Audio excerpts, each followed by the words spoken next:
Well, and good evening, everybody. I'm Ann Vandersteel, and welcome to Steel News. We've gone pretty much from the war zone to the twilight zone, and every day is another exciting day. It's some days I'm speechless. In fact, this afternoon I had the opportunity to sit down with a former J6 political prisoner slash hostage, former Green Beret. Jeremy Brown, somebody who was on everybody's tip of their tongue. They talked about Jeremy Brown nonstop, along with many of the J6ers. And as of lately, he's been pretty much ghosted by everybody. And I got 6 hours of time with he and Jennifer Hicks and was really brought up to speed as to what I think is the why.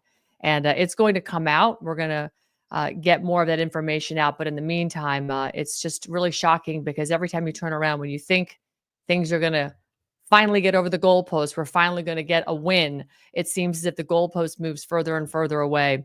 So welcome, everybody. I know there's a massive news cycle out there, a lot of people streaming tonight, so I appreciate if you have your time with us this evening. Feel free to share it out across all of your platforms. That would be amazing.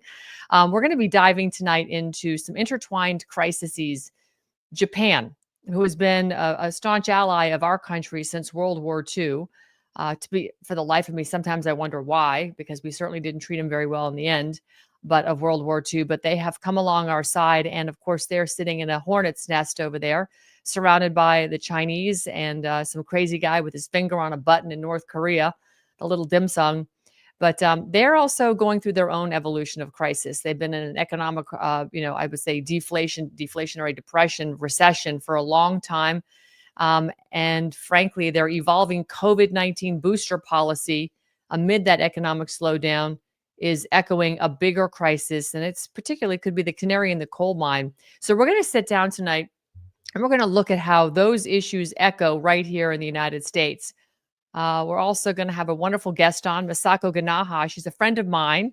She is the wife of very famous war correspondent Michael Jan, who you know. I've worked with him on Operation Burning Edge. And Masako and Michael have traveled all over the world together. She's a journalist. She's an activist.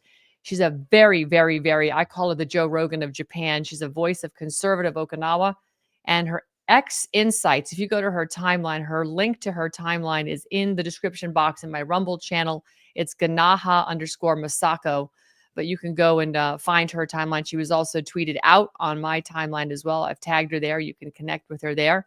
But we're going to talk, and she's going to really help frame our conversation because Japan's COVID-19 rollout, as of spring of 2024, Japan transitioned from a very special temporary COVID-19 vaccination to an annual booster program for seniors, those 65 years and older, and high-risk individuals aged 60 to 64, along with a partial out-of-pocket costs beginning fall of 2024. And these boosters with Pfizer's BNT162b2 proved very cost effective in reducing these severe cases, supposedly. But there's a lot more going on because Japan, like we are, is showing signs of vaccine fatigue and, of course, the economic strain of all of it. Their broader booster landscape has reflect tension despite an 80% base vaccination rate. Lingering hesitancy, low trust is all rooted in past public health controversies. And folks, if there's anything we can say about past public health controversies, you have to look no further than what's going on with Pfizer now and their big cover-up of all those thousands of pages of documents that prove they knew how detrimental this was to your health to roll out that COVID shot. But then also Johnson & Johnson, probably the most penalized pharmaceutical company in history. They've paid out more than anybody, I think, and that's probably going to be eclipsed. Maybe not by Pfizer. We'll see what happens here. But they've had multiple shocks over in Japan, GDP dropping significantly. They rebounded modestly in 2021 and 22, but it's now projected to slow down almost another full percent of growth by, over the last year. So they're having serious national debt problems, just like we are. Their national debt, last I think I checked, was 216% of their GDP, one of the highest globally. And of course, the economic jolt from COVID-19, like we had here, only the big box stores stayed open because, of course, they were really only the ones that mattered. Wrecked their economy, wrecked the world economy, and it's created a lot of longstanding issues. So without further ado, I want to introduce Masako Ganaha. She was born in Nago, Okinawa. She's a very multifaceted figure. She's a freelance journalist, a JSDF reservist and a conservative political activist. And she's known for organizing the Citizens and the People's Association for Correcting the Rokyu Shimpo and the Okinawa Times. So she's earned the nickname, which I love because sometimes friends of mine call me this, but she's Okinawa's Joan of Arc. And I just absolutely love that because I think it epitomizes who she really is. She had a huge breakout speech at the tender age of 23, urging support for the relocation of the U.S. Futenma base Japan forward. So anyhow, let me bring her in right now because she is a powerful, powerful woman. Masako, it is great to have you here today. Thank you so much. And it's been a little bit too long of a time since I've actually given you a hug in person. Last time I saw you was down in Panama. We were sweating it up in the jungle. How's it going in Japan? Thank you very much for this opportunity. And today, the topic that we are going to talk about is very critical. And I hope to share as much accurate information as I can.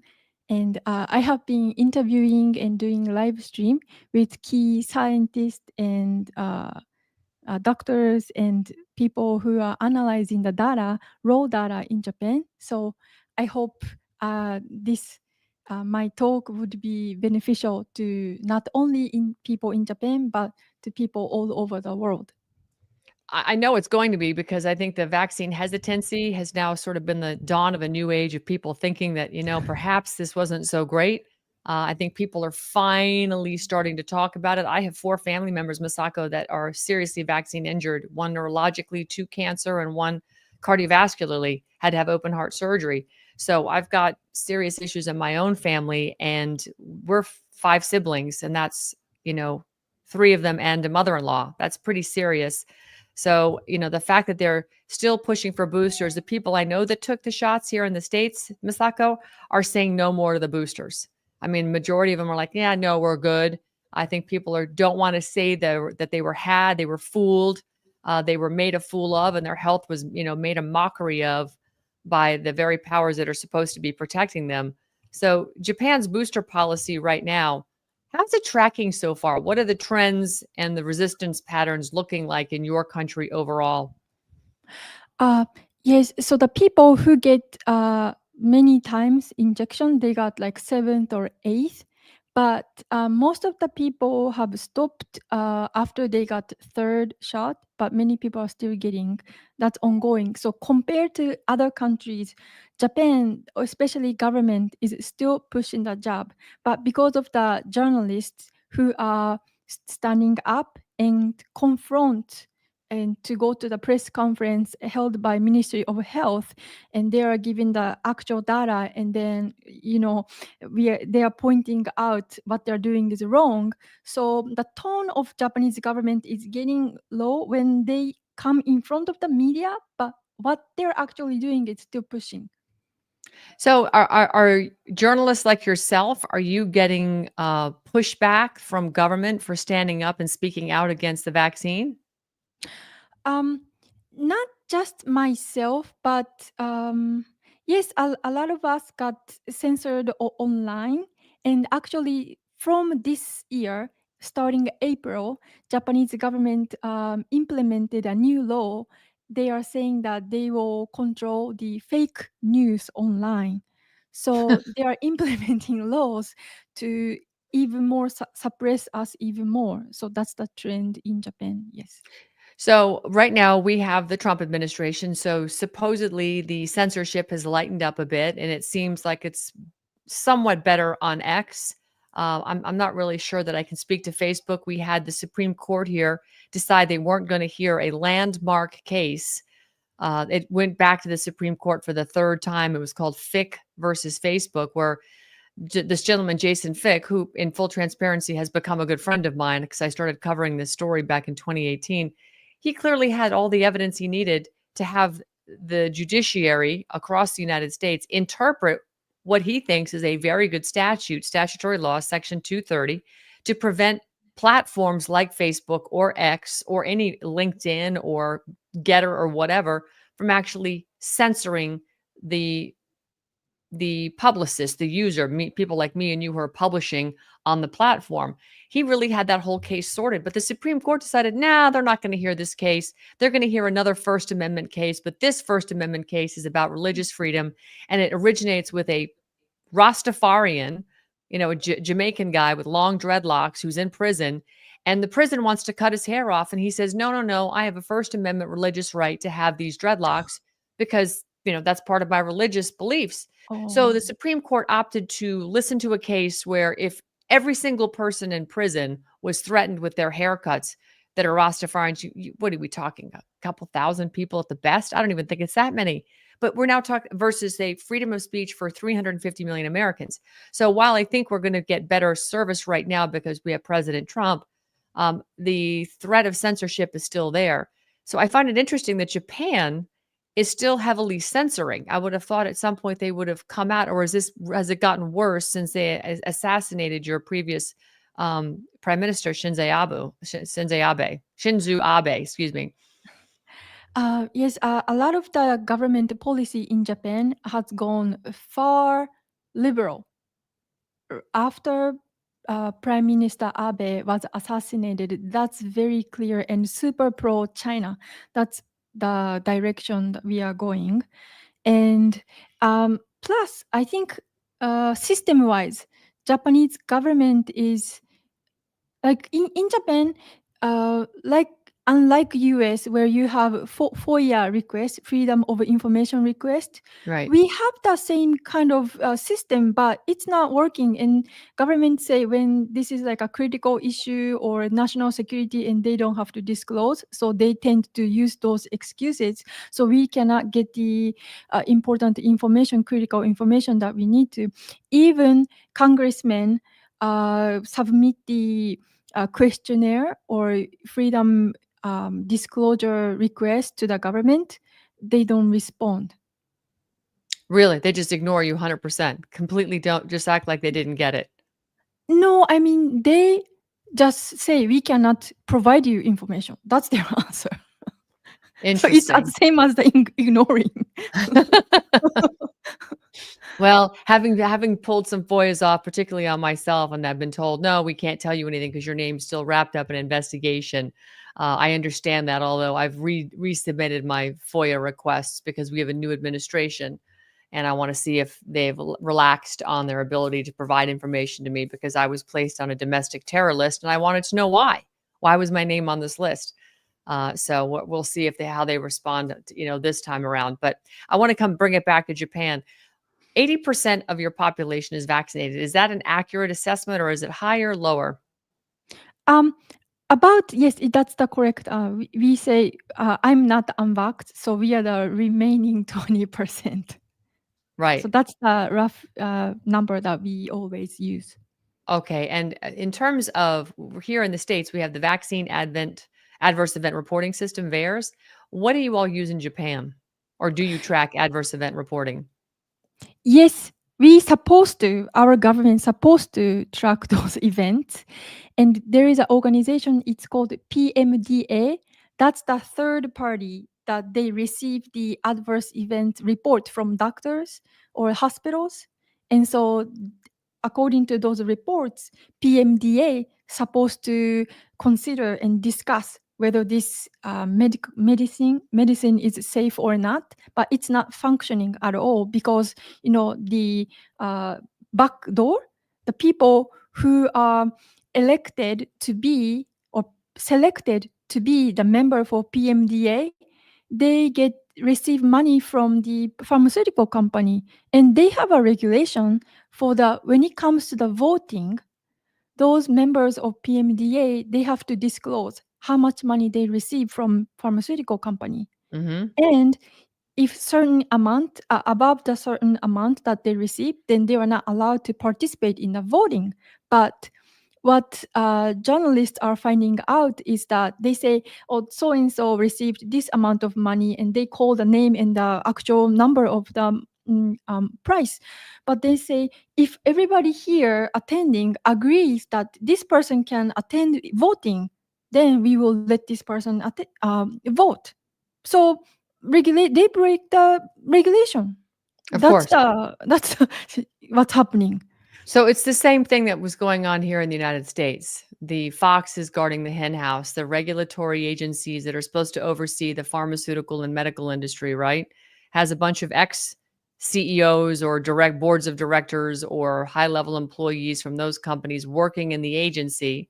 And of course, their stock options follow them to the agency because it's on their it's on their P&L, it's part of their financial disclosure. They still have stock in these companies. So what is the incentive as a regulatory agent to punish anybody over an industry when your paycheck is still dependent on how well that industry is doing? There's no incentive. In fact, you're de-incentivized. You're discouraged from ever penalizing people over there. And so, here we had a Supreme Court ruling, the Loper Bright case, which was the Chevron deference, overturning Chevron. So originally, back in the days, courts around the country would defer to agencies and go, well, what would the agency do about this problem? And it didn't matter what the agency was. If there was a problem in an industry that an agency regulated, they would allow the agency to basically make the decision about what should happen to that industry. That was never how it was supposed to be set up. So it sounds to me that we have a similar problem in Japan that we do here in the United States. You've got big corporate government taking the place of the actual people and their choice of who they consent to govern them. Am I accurate in this assessment? Yes, yes, 100%. Yes, I agree with you. And actually, yesterday, I interviewed one of a congressman in Japan. He is running right now for election that's ongoing. His name is Ryuhei Kawada. When he was, right after he was born, I think within 6 months, he was diagnosed with, how do you say, it's ketsuyu in Japanese. I think it's like if you, for example, cut yourself or get hurt, you cannot stop bleeding. What do you call this in English? Oh, hemophilia. Hemophilia. So he Yep. need to get injection to make it stop or to have Clot. better He's got to get immune. clot. He needs to clot. Yeah, yeah. So injection he got was imported from US, and he kept getting it. And at that time, there was a news that those products are not safe. So the companies around the world, except Japan, changed the products. Like the hospital changed Yeah. which one to inject them. But Japanese government and the Japanese pharmaceutical company knew there was a contamination, there was an issue with this injection, but they just let it go. So he got the injection, and now he's the wax injured, basically. And what I wanted to say is that so he fought the court case, and he actually made government and admit their mistake. But so he sees same thing happening again with this COVID injection. So what you're saying is like a systematic corruption and the situation that is causing this. Even though Japan had been going through so many similar cases, it's happening the same. So, when you start to draw parallels between the United States and Japan from the COVID perspective, and we'll talk about the economy here in a minute, but um, are you under the impression that this is completely globally coordinated and that your government has submitted to the global New World Order to facilitate a genocide of Japan and a population sort of replacement, like what's That's happening here? yes, I agree, and I think of if if we don't have that perspective, we won't be able to go through the root cause of what's going on. I think the people, like level by level, the recognition of what they're doing is different. I think so. The minister level, I think they know, but the people who just work for ministry, they some people know, some people they don't know. But overall, yes, because at this point, nobody with normal mind cannot miss what's going on. And Right. today, I would like to share with you some numbers and chart. Yep. And the Japanese government is hiding those numbers from us. So what do we So have here? What is this? Because part of it's in Japanese, and I know your audience can read it, but I don't think mine can. yes, so is it okay if I go? There are 1, 2, 3, 9 slides. So I Go would for it. like to go Absolutely. for number 6 first. This is a number 6. So the chart I'm going to share with you is created by a man. I call himself Japanese James Rogaski. his name Okay. is his name is um, Masamitsu Fujie. Mr. Fujie, he is the one who have been dissecting the numbers that are hidden and officially announced by the government both, and put in a way that we can see objectively. So this chart is the number of the death by each shot, and the date goes back to 1977, and each graph represents each type of injection. Okay. So you see this. Sorry, I could not. I didn't have enough time to translate in Japanese. But what I want you to see is the one with a super high, tall, light blue stick. Yep. All the way on the far right. Yes, that's the death by the COVID vax that are officially recognized by the government. So And over what? And so that's basically since they rolled out the vaccine in 2020 till today. yes, 2025 June. Okay. So, Yes. but what is this from? What time period? 1977 to today. Obviously, the COVID shot didn't come out till end of 2020. Yes, I'm. so Yeah. Yeah. he is trying to show that even though the COVID shot is rolled out so for only a couple years, this is the uh, difference compared to the other shot. Right. And So all the other shots since 1977, the next highest death toll was at the front of the left side of the chart at 42. I can't read which shot that was. It's in Japanese, but DPT 20, MMR 3. Wow. This is yeah, and incredible. So the highest one next to COVID is 42. So otherwise COVID has the 1,018 deaths as of June of 2025, and it's only been around for a few years versus the rest of these shots that have been around since the 70s. mhm. So what he was trying to say by this chart is that even the government has the number. Only using the number that officially announced by the government, we can say this COVID shot is super dangerous. Yeah. So that's the graph that he is trying to show. And if we go back to this one, this is the amount of the money Japanese government, Japanese diet passed to pay for the vax injured. Those are officially recognized by the government. And So can you kind of give us what does that equate to in US dollars? That's yen, I guess, right? 45 million yen or just a little bit under 40 million yen? so this is originally the blue line that Okay. you see. That is in yen, 360 million yen. Oof. That was the original. So $1 equals to 150 yen. That's the easiest exchange rate that I Okay. use. Sometimes go Okay. 140 or something like that. And then what I want you to see is that the red one, because there are so many injured, and our government is super hesitant to recognize those vax injured. But because there are huge damage done to the people, so they passed another budget to pay for compensation. That is, I need to write it down, but it's 110 times higher than the original budget. So Wow. by seeing this, Japanese government clearly recognize how much harm it's been done to Japanese people.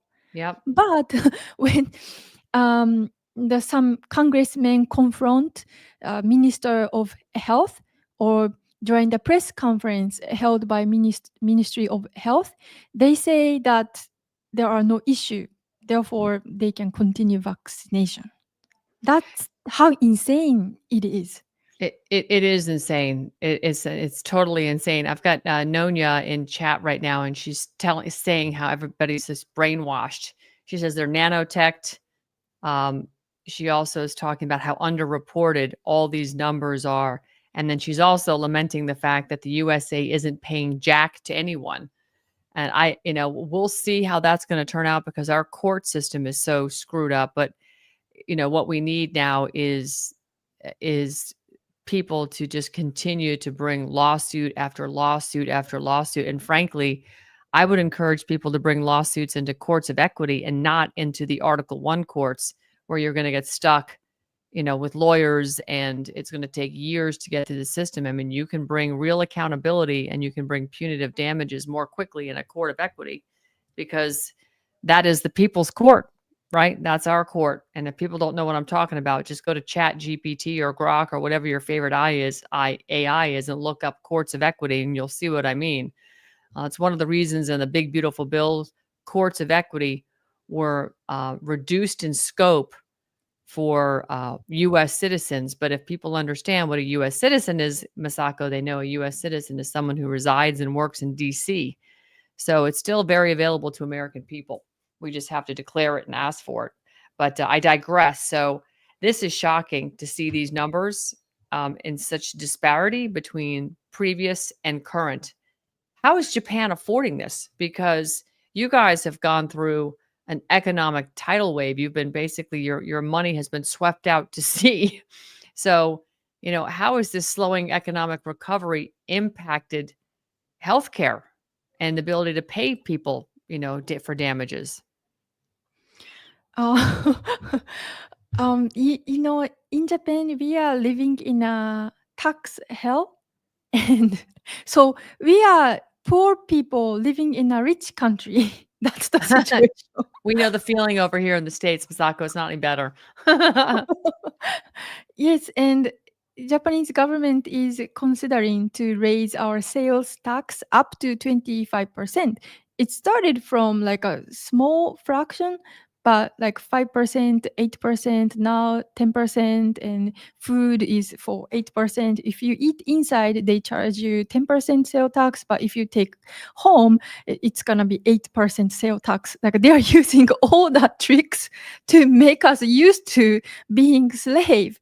And yes, that's how they are milking us. That's how Yeah. this works. And what should I say? It's not shocking, but what tragedy that's happening is, even though Japanese government recognize and decide to pay compensation to the injured ones, they Right. use tax money. So pharmaceutical company, they They don't just pay. make money and they just get away with this. So like even like finding the truth and making the government recognize what they have done, but what comes next is they're using even more tax money. Yeah. so so they plan very very well. Well, they do the same thing over here, by the way. I mean, they have their own slush funds so that if members of Congress get caught in some sex scandal, they've taken US tax dollars and, or printed dollars from the Federal Reserve that we have to pay interest on, and they've set aside a slush fund to pay hush money to the people who have been harmed by members of Congress. So it's no different. I think it's basically it's the Western world, right? We're all debt slaves, and Japan is caught up in the debt slavery. So I want to get to your financial woes here in a minute, but I want to let you continue down this COVID presentation because I think when people see what's going on in Japan, we haven't even talked about the self-amplifying RNA vaccine that our own Maha group is saying is the next greatest thing since sliced bread. You and Michael have done a lot of interviewing with the very famous Dr. Murakami in Japan, who was sounding the alarm, and you guys did that breaking interview last year about it. Tell my audience, what is a self-amplifying RNA vaccine, and what has been the downstream effects of this vaccine rollout in Japan? Yes. And to be clear, I want to understand what you said. So Maha people in US are saying self-amplifying is the best thing? Oh yeah, they're excited about it. Really? Oh my goodness. Well, Okay. listen, we've added under MAHA, we've added 12 new vaccines that have the mRNA platform to the childhood vaccine schedule. It boggles the mind. It's boggling the mind. They added into the under HHS, Robert Secretary Kennedy has a committee called ACIP, ACIP. I forget what it stands for. I have to look it up. But this committee they basically completely refreshed all the members of the committee. And one of them they added was Dr. Robert Malone, who is the self proclaimed inventor of mRNA. I know you know this. They've basically done a flip flop. They're now talking about RNA, mRNA as the greatest thing since sliced bread. And, they're excited to roll out these new shots. And of course, you remember the press conference President Trump had day one with Sam Altman and Larry Ellison from Oracle talking about, anti-cancer vaccines using these platforms. It's really an AI. I mean, and making very specific shots. None of this has ever been tested on humans. In fact, the tests on humans have been basically the COVID pandemic. And look at how bad you just showed us in pictorial on these graphs, just how bad it's been in Japan. We know it's very bad here. The military has incredible data here in the United States on how bad these shots were. So I'm just sitting here trying to figure out what's the logic, unless, of course, the direct logic is they mean to exterminate us. And that's the only thing I can come back to. It makes no sense otherwise. Oh yes. The news happening in US that are imported to Japan is very opposite. Like what we hear is that Maha has been eliminating half the board who are pro JAV and mRNA, and they're putting new people who are opposing the mRNA. So I thought it was a different, but okay. It's very shocking to hear that. So I'd like to show you a chart. This was Go right also ahead. created by Masamitsu Fujie, Japanese James Rogaski. And by the way, this book, if you are interested, I really recommend. It's in Japanese, but it's all graph. He made this in a way people can easily print and spread. So he's not intending to make any money. He just wants people to realize what's going on, and it's got all the raw data. Okay, Great. so Thank you. Thank you. and next I would like to show you this one first. No, this one. So this one, the data is from 2024 October to December, the end of December. And on the left side, it says the name of the pharmaceutical company. And this is a chart about the number of side effect report by the COVID injection. Top one is Pfizer, which is 0.17. That is the number that death number by per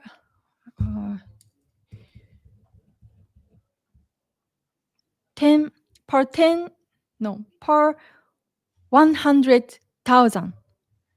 Okay. Each 100,000 Pfizer death was 0.17, and next Moderna, that's 0, and the other third one Daiichi Sankyo, which is 0.98, and the next one is Takeda, it's Novavax, 0.52, and the bottom one is Meiji Seika Pharma. So that's the replicon one. That is 12.87. Wow.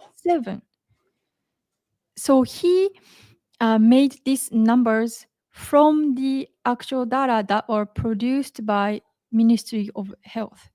So if you just see these numbers, you can clearly see that the number of the death caused by replicon is far bigger Right. than So the Replicon Meiji Seika, that's the Replicon. That's the self-amplifying RNA vaccine compared to the other mRNA shots, correct?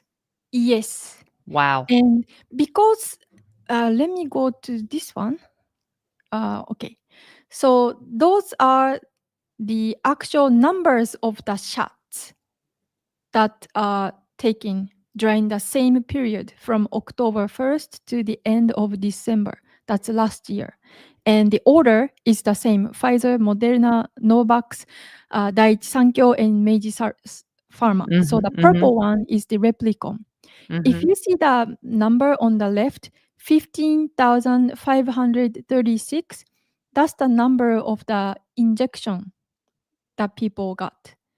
Oh Because my. of the rollout is very small and because it's relatively new, but so we need to collect more data and see, and hopefully we cannot collect the data because people don't inject it. But so I need to mention one thing is that because the number of people who got injection is relatively small, we cannot jump to the conclusion, but we can clearly indicate the harm that it's causing. Do you know how I explain? Yep. Oh, okay. Yeah. No, no. It makes sense, but that's really terrifying, Masako, when you talk about the number of participants in the Replicon shot, yet the numbers were so high, relatively speaking, for adverse events profile. I mean, I would hope that it would get smaller as you added more people into the control group to just have more people who've taken I mean, I don't want any more people to take that shot. So it's a good news, bad news. The good news is not a lot of people took the shot. The bad news is the data you have I don't want to say it's inconclusive because that's not true, but it's hard to be as conclusive as the other shots, which had hundreds of thousands of participants, and you've got better numbers, right? So, but again, what we took away from your interviews with Dr. Murakami that you and Michael did was that this self-amplifying, this replicon shot does exactly what the name sounds like. If somebody takes that vaccine, that shot, it replicates and comes on to the person next to them that never took the shot. So it's as if once you're vaccinated, you go around and you vaccinate everybody in your vicinity. You're constantly shedding this, and people are just about as good as vaccinated themselves. So it's almost as if you can't escape it in Japan. Has there been, as far as you know, from the replicon shot, adverse events to people who lived in the same house as someone who got the shot, but maybe everybody else in the house did not? Are there any sort of data coming out anecdotally or otherwise? Replicon wise, to say the to for me as for now, I have not heard anybody because people around me don't get shot, and of course, no Replicon. Yeah. So, but a lot of people have an issue with shedding too. But we still need to wait for the information to come. Yes, that's as far as I can tell. I'm And that shot just seems like if Japan were to go crazy and have an 80% shot, if 80% of the population took that self-amplifying RNA shot, it would be so quick before the rest of the world was infected with it. yeah, but because of thanks to people like you who spread this information beforehand, people, in Japanese people didn't take the replicon one as much as the pharma expected. That's why they threatened us and sent us a warning letter that I need to take down the content or I need to stop talking about it. And our Congressman Haraguchi is being sued by the Meiji Seika Pharma for speaking up. So clearly, the information battle, we succeeded in telling people the possibility of harm. That's why the number of injection is very low. And I would like to show you one more slide. This Sure. one. Yes. So this is the example actual number in one city, and which city, whether, sorry, the name of the city is not disclosed, but this is the information that the ordinary citizen went to City Hall and they got the information from the City Hall office. And this is a comparison of Pfizer, which is in light blue, and Meiji Okay. Seika Pharma in orange.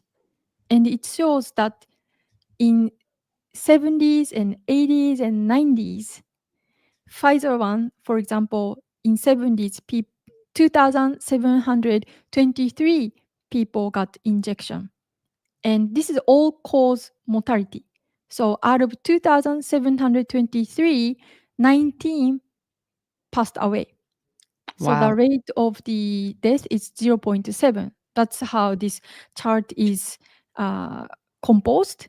And compared to Meiji Seika Pharma, for example, 70s, 10%, 10 people got injection and 2 people passed away. Or in 80s, Startling.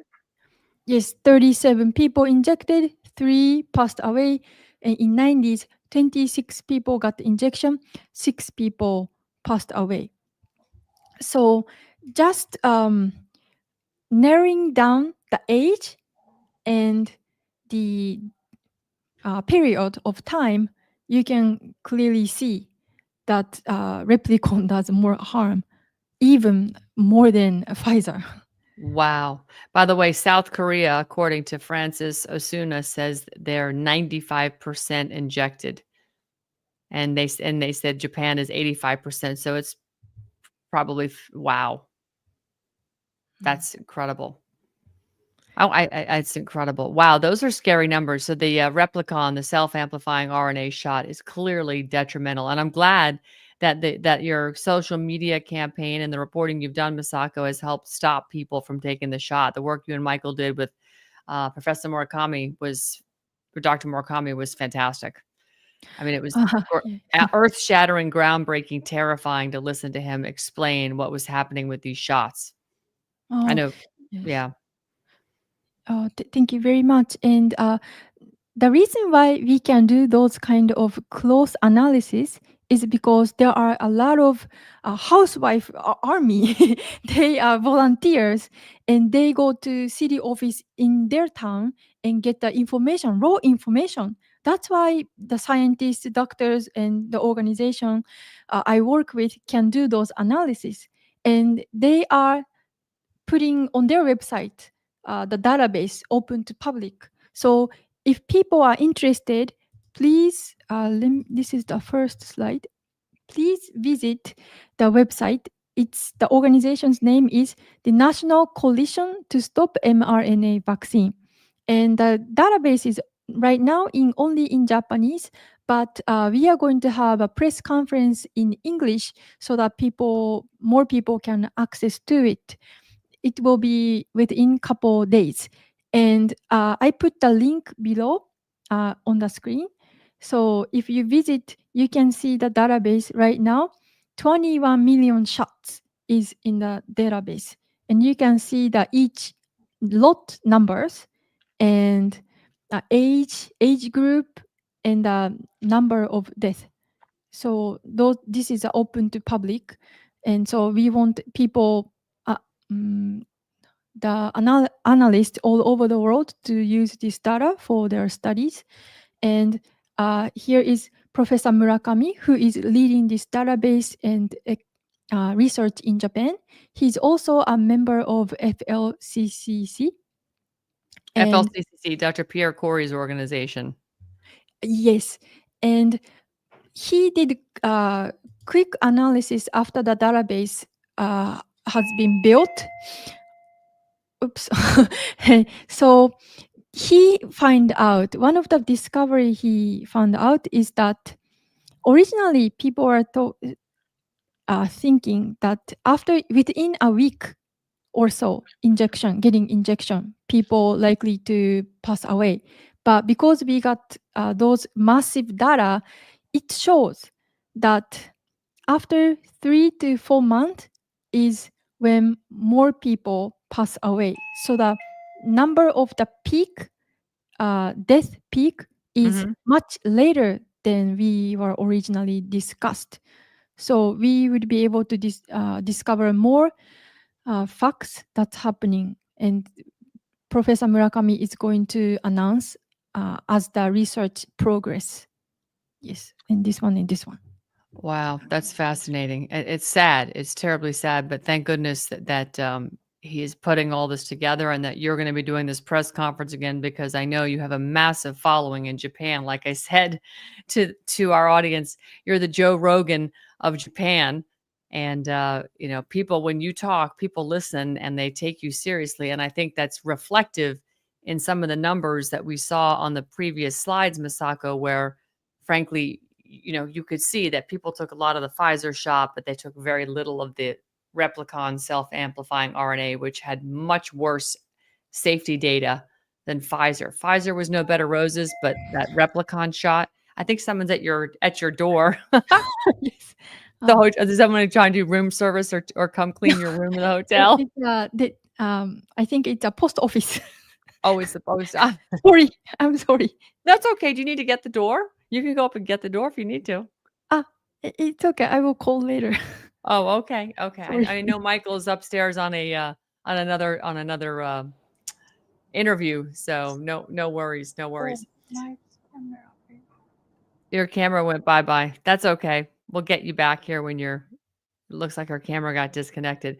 Interesting. Wow. So this is pretty incredible. I mean, I look at these numbers and, I know COVID has not been a big discussionary point because we've got massive flooding going on all over the country. We're talking about weather warfare, but this is, basically massive. We have a psychological warfare going on all over the world, information war going on. We have weather war going on. We have economic war going on. We have an invasion at our border. We're having invasions. The Japanese are also under assault by mass weaponized human migration. It's not just here in our country. This is a planned attack by the New World Order going on everywhere.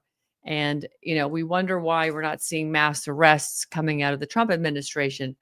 Well, I mean, we're too busy worrying about Teslas getting car keyed or burned or than we are to actually see mass arrests, short of the pedophiles that they have rounded up and some of the children that have been rescued, which I will never say I could never say thank you enough for doing that, because that has to be a priority. And I'm grateful for the FBI and the DOJ for going after that. But I also happen to know a lot of teams of private individuals that are former special forces and whatnot that are doing this work and have been doing it thanklessly day in and day out.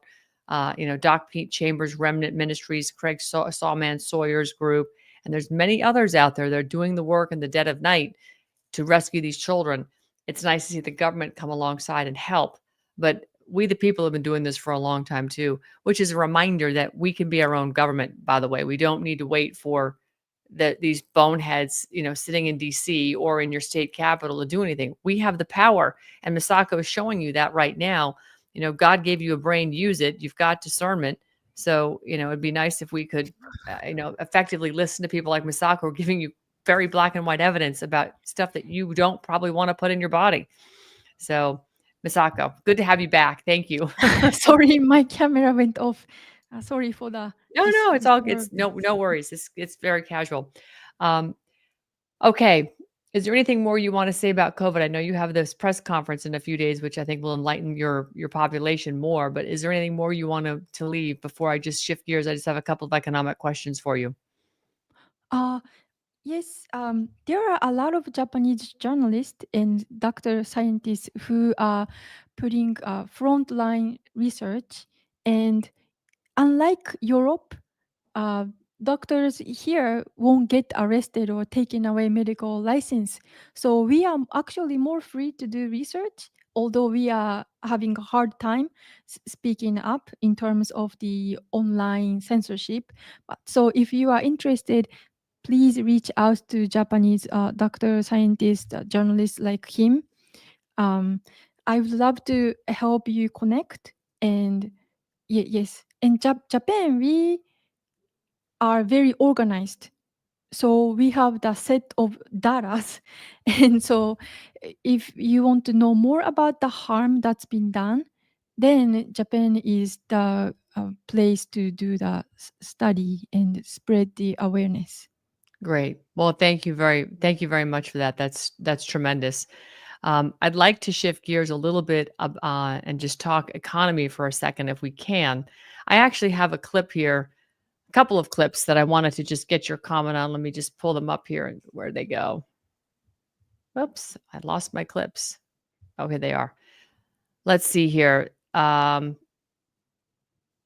This is Peter Assange. He's talking about your economy. I'm going to play a little bit of it. I'm not going to play all of it. I think it's 3.5 minutes, but he is talking about your economy at some point. And as you guys went to zero interest rates for like 10 years. And, we went down to darn near zero interest rates here. And now we're up higher. And President Trump is furious with the chairman of the Fed, Jerome Powell. But let's be honest, we're all in the central bank system, your country included. However, you're surrounded by BRICS countries, which are, Brazil, Russia, India, China, South America, Africa, et cetera. Those countries are trading with one another. And if there's a trade imbalance, they're just paying their balance off to one another in gold. So they're using gold as the great equalizer. And as you know, gold is just going up, up, up. I believe that a lot of the sideshow we're seeing here in the US is a distraction for what I consider to be the monetary great reset that's coming, whether we want it or not. But this is Peter Assange on your economy. Let's take a listen. I would just love your comment. Japan just fired their stunningly unpopular prime minister, replacing him with a new guy who in just a few short months will be just as stunningly unpopular. Why? Because Japan has gone so far down the government spending path that its political system is no longer serving the people, it is serving the debt. In other words, they're backed into a corner of debt. Now, you may recall last June, at the G7 meeting of the U.S., Canada, Japan, and a bunch of Europeans, the one where Biden wandered off and everybody followed him to cover his butt. Well, something else fun out of that G7 was the memes listing all of the leaders' approval ratings. And it was pretty bad. Joe Biden was sporting a negative 19, as in many more voters disapprove than approve. As bad as Joe was, it went downhill fast. France's Macron had a minus 31. Canada's Trudeau was negative 38. Japan was negative 40. Britain and Germany were actually below minus 50. Chlamydia probably polls better in Britain and Germany. Of course, this all begs how so-called liberal democracies got so corrupt they anoint leaders the people overwhelmingly reject. I mean, isn't that the whole point of democracy? Still, no leader is forever, even bad ones, and this week it is Japan's turn as the spectacularly unpopular Kishida stepped down in the face of approval ratings of 15%, that's 1.5. So why are Japanese upset? The immediate reason was a corruption scandal, but then pretty much everybody is corrupt in Japanese politics, suggesting the real reason is because the Japanese government has proved utterly incapable of stabilizing the economy and public finances, which is endangering the national pension system, even as taxes and debt keep mounting.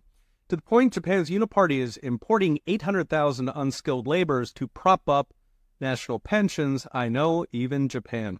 So the useless Kishida had to go. Unfortunately, they swapped in a guy who's been in politics for 40 years, whose main selling point is he's a calming choice for the geriatrics who mismanaged Japan's economy. So will the new guy change anything? In short, no, because Japan's economic policy is at this point largely out of its hands. Thanks to levels of debt that are truly epic, in U.S. terms, Japan would have a national debt of over $70 trillion, rising at $1.6 trillion per year. And so Japan has become an effective debt colony. To illustrate what this has done to Japanese politics, the new guy Ishiba came in with big talk about normalizing interest rates, strengthening the yen, cutting spending, and Japan taking on more of its defense, since after all, it's a grown-up country. Alas, all of that evaporated overnight, with Ishiba sheepishly admitting it's just more of the same. Because as bad as the Japanese economy is for the people of Japan, the special interests, so Japan's banks, construction companies, and big exporters, are all perfectly comfortable with the way things are, with trillion-dollar deficits, zero interest rates that impoverish Japanese savers, and yes, with Uncle Sucker paying for Japan's defense. So what's next? Brought to you by Unchained.com. What's happening in Japan is happening across the West. We're maybe 10 or 15 years behind. And in Japan as the West, turning it around would take radical change, slashing government spending, slashing the scope and scale of government to free up entrepreneurship. Of course, given this all goes against deep-pocketed donors, in Japan as in the West, these are choices that may be necessary, but in the absence of a Trump-like disruptor, will be delayed as long as possible. Okay, we'll be watching. See you next time. Masako, when I listen to him and I hear what he's talking about with Japan, I hear a lot of things that sound very familiar, frankly, to what's happening here in the States.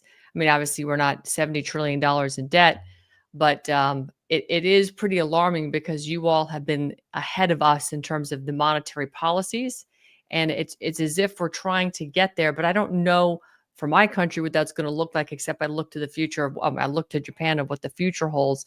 And Japan holds a lot of US treasuries.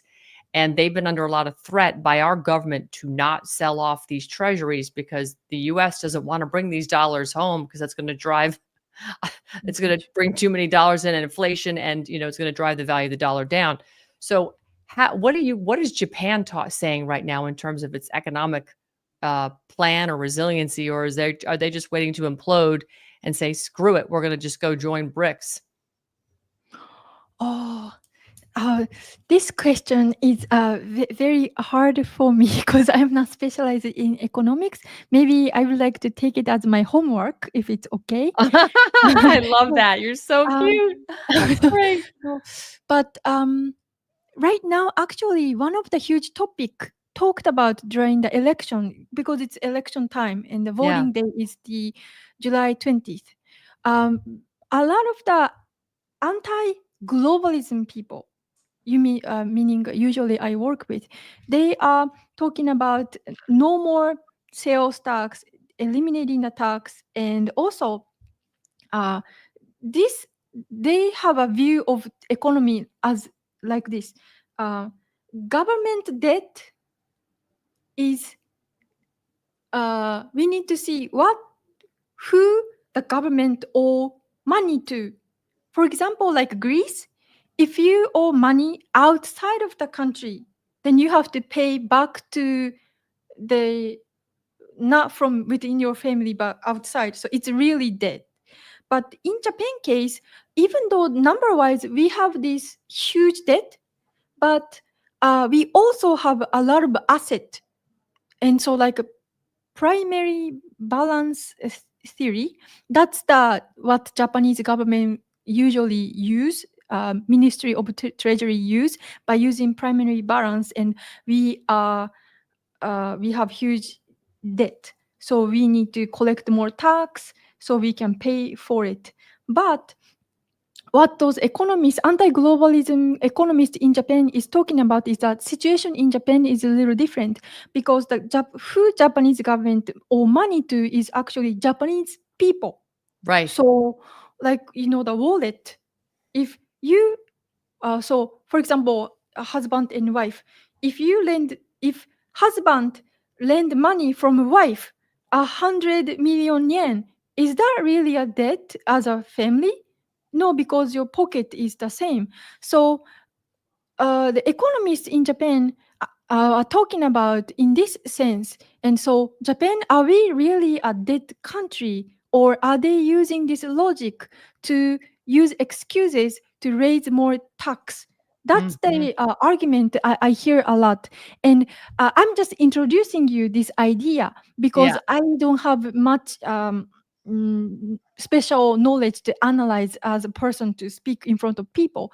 But that's the argument. And yes, if you know anything or what you think about this. I think it's an interesting argument. And, when you look at how much, I'll just speak for the US, the amount of resources, natural resources the United States has between gold, silver, uranium, copper, oil, coal, lithium, you name the natural, we have a lot of natural resources in the ground. Some say it's somewhere between 200 to 500 trillion dollars of natural resources in the ground. And right now our debt is bumping up to about $37 trillion.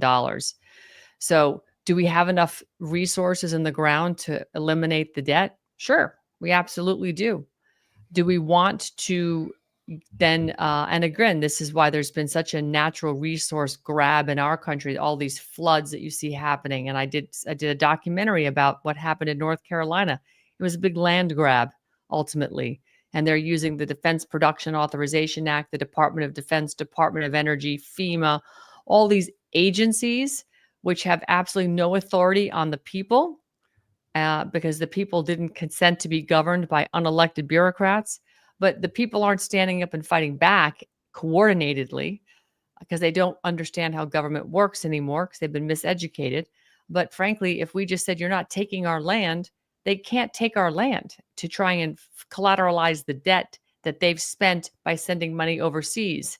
And what did the US just agree to do today? I mean, or in the last day or two, President Trump's agreed to send more weapons to Israel, more stuff to Ukraine. I don't want that. I don't want him sending our money over there. It's as if he's allowing the banks to get another bite at the apple of fleecing American taxpayers, right? The Federal Reserve, the globalist banking cartel, similar to what Japan is a part of. And it's at your expense, at my expense. But at the end of the day, if we, the people, take ownership of our financial situation and we say we don't want the Federal Reserve anymore, we alter and abolish, well, we just stop paying the debt. We just stop paying them. And we say, you're not going to be able to collateralize the debt that you all and our government that we didn't consent generated. We're not going to give you anything out of our ground either. We're not going to allow you to collateralize that debt against our resources. The resources belong to we, the people. And that money you're spending, we never consented for you to spend. Does that make sense? So, Yes. I really feel that the American people, this is why I think there's such a big push for gold and crypto, is so the American people have another way to have money available. Barter is, we can do bartering as well. So you have gold, crypto, silver. And I think that is going to be, if the American people they make that shift and have their backup plan of decentralized currency, and we stop using the Federal Reserve notes and shut it down. So what if we owe those people money? We owe those banks money. Who cares? It's sort of like people who declare bankruptcy. If you have $50,000 in credit card debt and you declare bankruptcy, you don't have to pay that debt back anymore. It's just eliminated. And you get a blemish on your credit score for 7 years, and then 7 years goes by, you build your credit back up. But if you're using sound money, you don't want to be involved in credit, right? You want to have sound money because you don't want your money going into a bank, freely giving the bank your money while they monetize your money and they loan it out, a factor of, 100 to 1. Essentially, they'll immediately make thousands of dollars on your $1. You put $100 in, they make $10,000 on your 100 because they loan it out, 100 times. So I think that I think I understand your logic, because what you're saying is you really don't have debt. It's between the people of Japan. So the people of America can go, we're not going to pay that. We're not going to pay income tax anymore because I don't want my income tax funding interest on debt to go fight a war that I didn't want you fighting a war over. And that's where the American people have to get so mad that they're just going to stand up and say, go pound sand, federal government. You're not coming to take my paycheck anymore. I'm opting out and I'm out of the system. And I think we're starting to see people around the world kind of come to that same conclusion. It's a big pyramid Ponzi scheme, and it's fake. It's fake money. So, yes, especially now, Japanese yen is so weak, and so if I have a cash in Japanese yen, then I'm going to be losing a lot. Yep. So I think many Japanese people started to realize that this fake monetary system benefiting the bankers who are putting one thing on the right to the left, and they make a lot of money. So this fakeness. Yeah. Yes. But interestingly, Japanese people, we are living in a really controlled and not be able to become independent world. Meaning, for us to get gold, we have to pay sales tax too. And it's not so common for us to store in gold. And we are not educated to how important it is. Instead, we are educated to pay tax and do the what do you call due diligence as a citizen. Yep. And go for vote, which is also, I think, manipulated too. So yes, we Japan and US, we have a different history. So the view to the authority is of course different, because Right. we have royal family and we didn't fight anybody to be independent. We are Japan as we existed. But Right. because our top is so manipulated, we need to realize that we are not living in Japan as we used to be. So Right. we need to change our the view of paradigm shift Right. to see. So I think that's what's important for us to realize. Right. You've gone from in a society where the emperor was revered, and now the emperor is more of a figurehead. And like you said, your government is got more power than the emperor, and your government is being manipulated by other powers, the bankers, and just like our country is, just like Australia is, New Zealand, Canada, all the Western, the Western civilization, Europe, the NATO countries, they're all being manipulated by the bankers. Hence, all these wars we always say are the bankers' wars. And so Japan is no different, unfortunately. But Japan has actually, I know that your country has considered joining BRICS and, dumping all the US treasuries, which would be the smartest move it could probably make at this point, because it puts it egocentric, puts it centric to the Eurasian community that is already part of BRICS. The greater Asia is all BRICS. And so to have, trading partners over there it would really be quite punishing to the central banks, which are holding all of the Western countries hostage. So somebody has to break free. And we're getting, I think, close to a tipping point here in the US where that's just going to happen. I mean, it's organically happening as people convert to gold and they convert to silver and they convert to Bitcoin, which hit 118,000 today per Bitcoin. I mean, it's rock solid. And there, of course, people are getting excited about the new financial system using XRP and XLM and these other messaging platforms to replace the SWIFT banking system, which is nothing more than a messenger to let, one bank know that there's a wire coming from one bank to the next. I mean, that's it. And it takes them days to do it. It's the stupidest thing ever. So, there's some things that are going to speed it up, but decentralization is where it's at, getting away from the centralized, conformity. And I think, Japanese are smart. It's just, you're right. It's just a different culture. And so it's a bigger hurdle for the Japanese to clear right now, which is why I think it's taking you so long to get through this banking crisis, this financial crisis in Japan, because it's cultural as more than it is political. But I think slowly people are waking up to the culture is downstream from your politics. And that's where people are struggling. So, wow, Masako, incredible. I want to give you an opportunity to speak some Japanese and say something to your audience in Japanese, because I see that there's been a lot of people from Japan in the chat tonight. So I wanted to see if you wanted to say anything in Japanese special to them, because I know that they love and adore you, and that's why they're here. OK。皆さん、日本語でちょっと視聴者の方に話をしてくださいと言われたので、今インタビューをしてくださっているのはアン・バンダースティールさんという方で、この方アメリカですごく活躍されているジャーナリストの方で、もう単なるジャーナリストではない、私がすごく尊敬している方です。スティールニュースアン・バンダースティールという番組があります。ぜひ皆さん、今後もチェックしてください。はい。I introduced your show. Yes. I could understand my name and Steel News, everything else. Okay. No, it's been just awesome to connect with you tonight, Masako. Thank you so much for joining me, and really thank you for all the work you're doing in Japan to really wake up, your people, because Japan is such an important part of the world economy, and the people over there are so lovely. I'm looking forward to coming and visiting. My husband and I are getting ready to do some travel to see my family who is not doing well. I told you that I've got family members who are vaccine injured. But when we conclude that, this fall, I want to come to Japan, assuming you and Michael aren't in a war zone somewhere else, running around. Yes, and I mentioned about the CAR-T introduced by Miss Dr. Kojima. CAR-T, that's the that he's saying can be treatment for vaccine injured people. So I will share with you. Please, and I'll share it with my audience, and of course with my family who's vaccine injured. Although I have to be honest, trying to get some of them to listen to me on this stuff, even though I've been talking about it for 4 years. I'm better at talking to people who don't know me than my own family members, because you know how that goes. They're like hard-headed. So no, you have for Anne's family, you are very privileged to have Anne in your family. Oh, thank you, Masako. Really?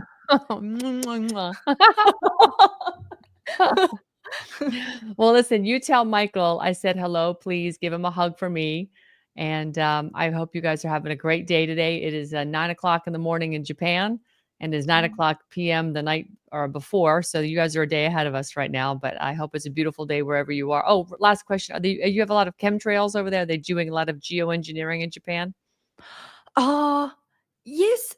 In I don't know if like a official person speak up in Japan, like happening in US, but people recognize about the chemtrail, and especially my father when I was in Okinawa, living in Okinawa, and more than way before COVID, he started to always mention, look, this is straight line in the In the sky. sky, yeah.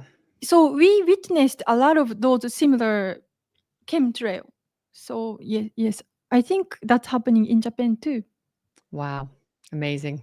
Well, we have a lot of it going on here, so we'll see. I've was But it has stopped in US, right?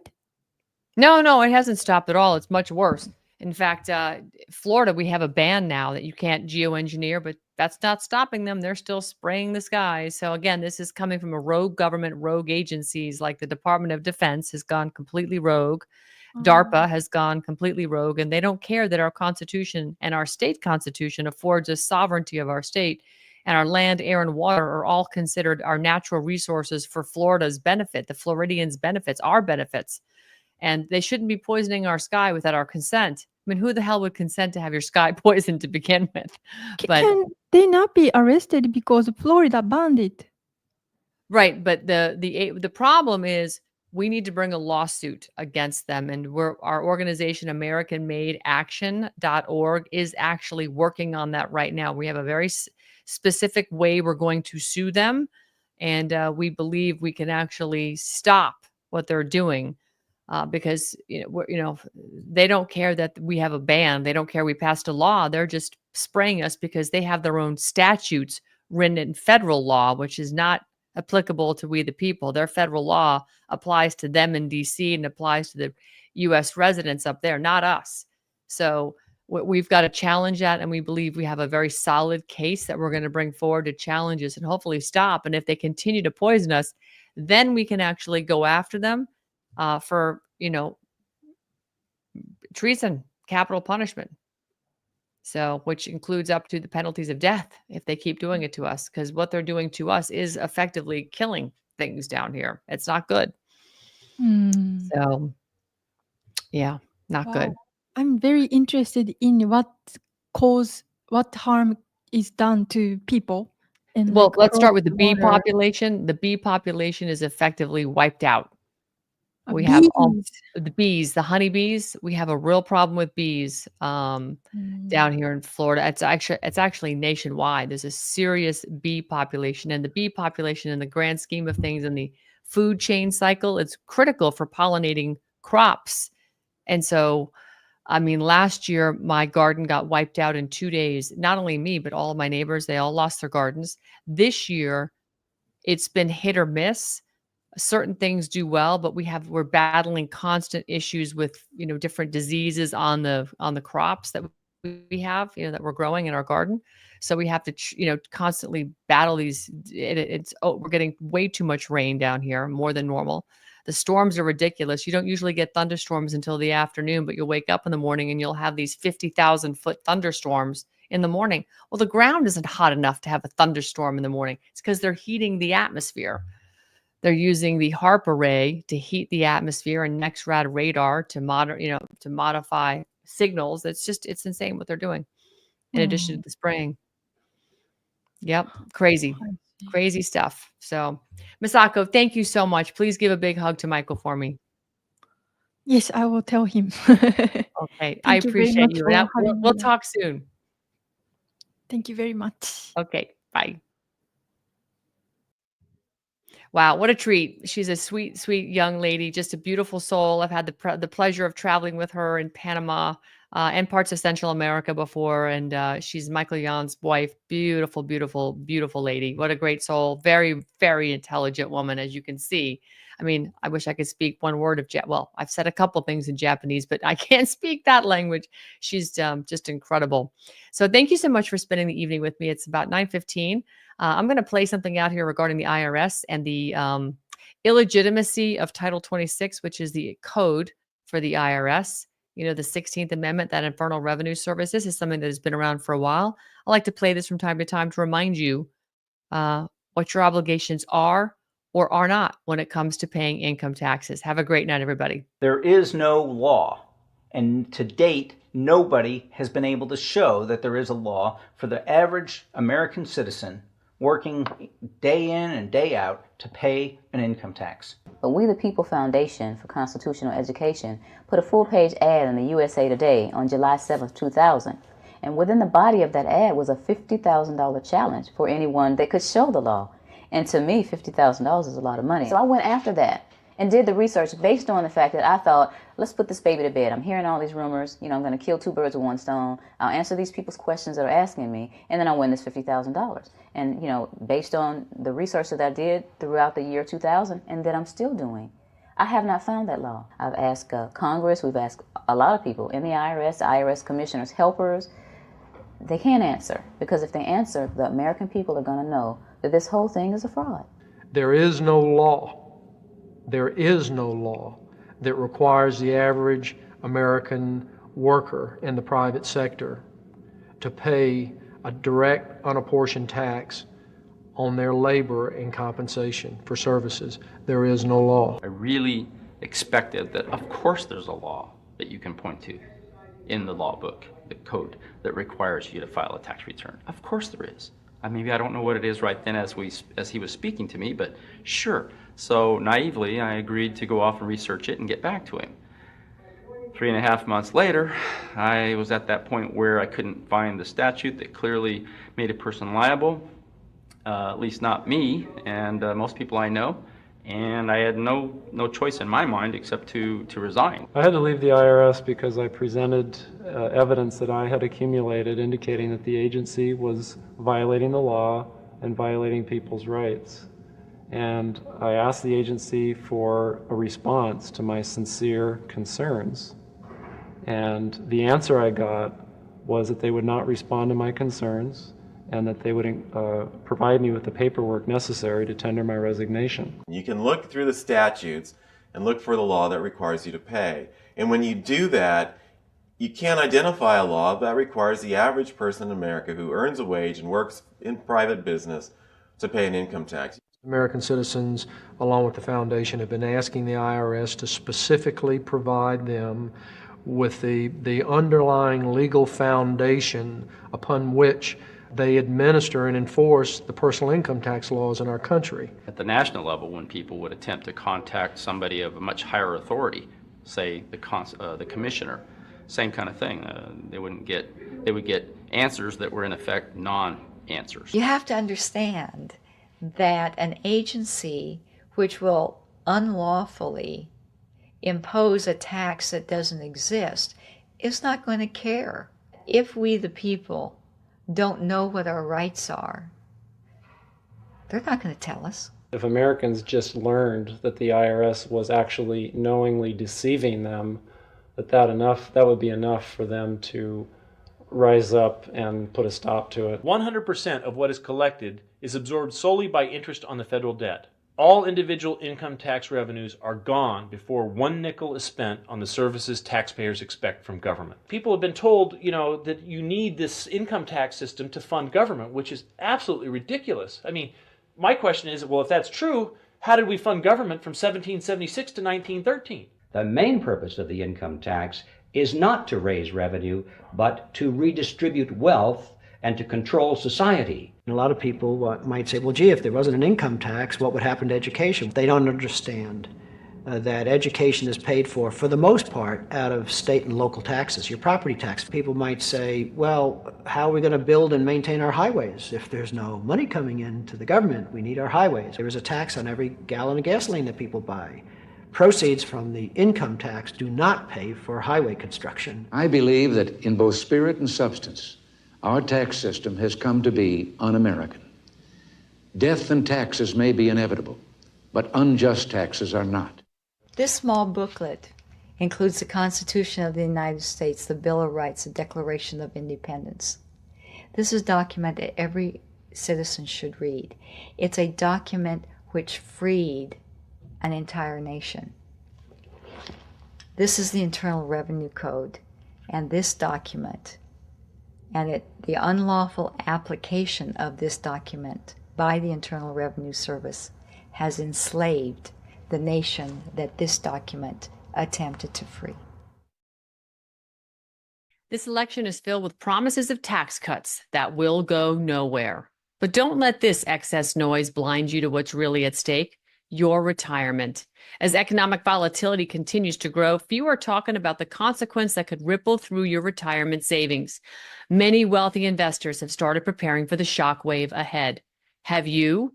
If you have $50,000 or more saved for retirement, click the link below or call 1-888-782-9064 and secure your free guide to gold IRAs from Augusta Precious Metals. Again, click the link below or call 1-888-782-9064.